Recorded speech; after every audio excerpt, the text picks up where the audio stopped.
গত বৃহস্পতিবার থেকে অশান্ত হয়ে উঠেছে পার্বত্য চট্টগ্রামের জেলা খাগড়াছড়ি। শুক্রবার সকালে সেই অস্থিরতা শুরু হয় আরেক জেলা রাঙ্গামাটিতেও। দুই জেলায় দফায় দফায় সংঘর্ষে 4 জন নিহতের পর আজ দুপুর 2টা থেকে 144 ধারা জারি করা হয়। পাহাড়ে দুই পক্ষের সংঘর্ষের ঘটনায় 3 পার্বত্য জেলা খাগড়াছড়ি, রাঙ্গামাটি ও বান্দরবানের সড়ক ও নৌপথ অবরোধ চলছে। সকাল 6টা থেকে সিএইচসি ব্লকের নামে এই অবরোধ শুরু হয়। অবরোধে 3 জেলায় দূরপাল্লার কোন রকম যানবাহন চলছে না। শুক্রবার বিক্ষুব্ধ যুগ্ম ছাত্র জনতার ব্যানারে 72 ঘণ্টার এই অবরোধের ডাক দেওয়া হয়। অন্যদিকে রাঙ্গামাটিতে বাস, ট্রাক ও সিএনজি চালিত অটোরিকশা পুড়িয়ে দেওয়ার প্রতিবাদে অনির্দিষ্টকালের ধর্মঘট পালন করছে পরিবহন মালিক সমিতি। সকাল থেকে শুরু হওয়া এই ধর্মঘটে ভোগান্তিতে পড়েছেন সাধারণ মানুষ।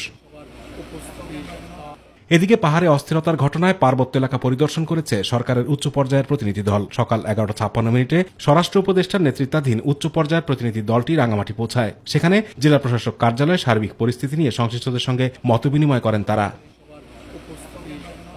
সভা শেষে স্বরাষ্ট্র উপদেষ্টা অবসরপ্রাপ্ত লেফটেন্যান্ট জেনারেল জাহাঙ্গীর আলম চৌধুরী সাংবাদিকদের জানান, উচ্চ পর্যায়ের কমিটি গঠন করে পার্বত্য অঞ্চলের সহিংসতার ঘটনার জড়িতদের বিরুদ্ধে ব্যবস্থা নেওয়া হবে।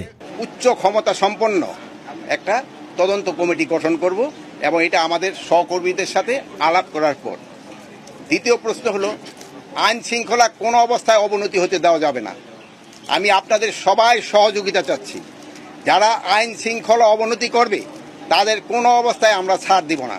আর পাহাড়ে সম্প্রীতি নষ্ট করতে বাইরে থেকে ষড়যন্ত্র করা হচ্ছে বলে জানান স্থানীয় সরকার উপদেষ্টা এএফ হাসান আরিফ। বাইরে থেকে একটা যেন ষড়যন্ত্র করা হচ্ছে যে আমাদের এই সম্প্রীতিকে নষ্ট করার জন্য, এবং সেই জন্য একটা প্রত্যেক জায়গায় দাবিও আসছে যে একটা কমিশন বা একটা কমিটির মাধ্যমে তদন্ত কমিটি করে সেখানে সুষ্ঠু ব্যবস্থা করা, যারা প্রকৃত দোষী তাদের যেন আইনের আওতায় তাদেরকে নিয়ে আসা হয়।